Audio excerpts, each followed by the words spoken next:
یہ ان دنوں کا واقعہ ہے جب میں مردم شماری کی ایک ٹیم کے ساتھ اسلام آباد کے مختلف علاقوں میں ڈیوٹی سر انجام دے رہا تھا۔ میرے ساتھ عملے کے متعلقہ لوگ بھی ہوتے تھے، تاہم بعض اوقات اندراج کا کام میں اکیلے بھی کر لیا کرتا تھا۔ اسی دوران میری ڈیوٹی بازار حسن میں لگ گئی، جہاں آج بھی بلبل ہزارے داستان کے سامنے بلڈنگ قائم ہے۔ آفس کی طرف سے دی گئی ہدایت کے مطابق میں گھر میں مقیم لوگوں کی پہلے شناخت کرتا تھا کہ وہ رجسٹرڈ ہیں یا نہیں۔ اگر رجسٹرڈ افراد کے علاوہ کوئی دوسرے اس گھر میں موجود ہوتے تو میں ان سے پوچھ گچھ کرتا کہ پہلے رہائشی کدھر گئے، وغیرہ وغیرہ۔ سروے کے دوران میں نے ایک گھر پر دستک دی، مگر کافی دیر تک جب کوئی باہر نہ نکلا تو جھنجھلا کر دوبارہ زور سے دستک دی۔ کچھ دیر بعد ایک 9-10 سالہ بچی نے دروازہ کھولا اور مجھے دیکھ کر رٹے رٹائے طوطے کی طرح کہنے لگی، ہم وہ نہیں ہیں جو آپ سمجھ رہے ہیں۔ میں نے حیرانی سے اس بچی کو دیکھا اور شفقت بھرے لہجے میں کہا، بیٹا میں بھی وہ نہیں ہوں جو آپ سمجھ رہی ہیں، اور مردم شماری کے سلسلے میں آیا ہوں۔ گھر کے کسی بڑے کو باہر بھیجیں۔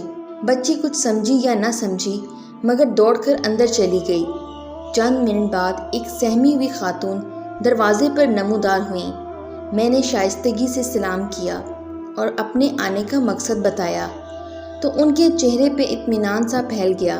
کہنے لگی، آپ اندر آ جائیے ورنہ ابھی یہاں بھیڑ لگ جائے گی۔ میں جھجکتا ہوا اندر چلا گیا۔ نہایت سادہ سا کمرہ تھا۔ خاتون بھی بازار حسن کی نہیں لگتی تھیں۔ جب میں نے ان کے گھر کے افراد کی تفصیل مانگی تو کہنے لگی، بھائی مجھے یہاں آئے ہوئے 2 سال ہی ہوئے ہیں، اس سے پہلے اس گھر میں کون مقیم تھا مجھے معلوم نہیں۔ اگر چاہیں تو میں ایک خاتون کا نام بتا دیتی ہوں، آپ یہ معلومات ان سے حاصل کر سکتے ہیں، لیکن میرے لیے کوئی ایسی مشکل کھڑی نہ ہو جائے کہ یہ ٹھکانہ بھی مجھ سے چھن جائے۔ میں نے تجسس سے پوچھا، کیا یہ گھر آپ نے کرائے پہ لیا ہوا ہے؟ اس خاتون نے، جس کی عمر لگ بھگ 35 سال ہوگی، ایک ٹھنڈی سانس بھری اور کہنے لگی، میں آپ کو ساری حقیقت بتا ہی دیتی ہوں کیونکہ آپ مجھے بھلے مانس انسان لگ رہے ہیں۔ میں ایک کھاتے پیتے اور عزت دار گھرانے سے تعلق رکھتی ہوں۔ والدین کا میرے بچپن میں ہی انتقال ہو گیا۔ میرے چچا بے اولاد تھے، انہوں نے میری پرورش کی۔ وہ سخت مزاج آدمی تھے۔ چاچی بھی ان سے ڈری سہمی رہتی تھی۔ میں 5ویں کلاس کے بعد آگے پڑھنا چاہتی تھی مگر چاچا نے اجازت نہیں دی۔ چاچی اچھی خاتون تھیں۔ انہوں نے چاچا کو قائل کرنے کی بہت کوشش کی مگر وہ نہ مانے اور 15 سال کی عمر میں میری شادی ایک خوشحال گھرانے میں کر دی۔ شادی کے بعد زندگی اچھی گزرنے لگی، 4 بچے ہوئے۔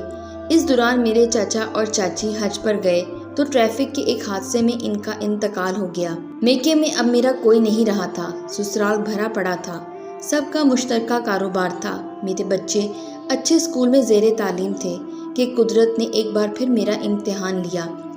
میرے شوہر کو پھیپھڑوں کا کینسر ہو گیا اور 1 سال کے اندر ہی وہ ہم سب کو روتا چھوڑ گئے۔ شوہر کے انتقال کے بعد سسرال والوں نے کچھ عرصہ تو بچوں کی ناز برداریاں کی، میرا بھی خیال رکھا۔ اس دوران بہانے سے مجھ سے مختلف دستاویزات پر دستخط کرواتے رہے۔ پھر ایک دن مجھے بلا کر کہا کہ اپنے بچوں کو لے کر یہاں سے چلی جاؤ کیونکہ تمہارا شوہر تم لوگوں کے نام کچھ چھوڑ کر نہیں گیا۔ ہم تمہارا اور بچوں کا خرچہ زیادہ دنوں تک برداشت نہیں کر سکتے۔ یہ سنتے ہی مجھ پر آسمان ٹوٹ پڑا۔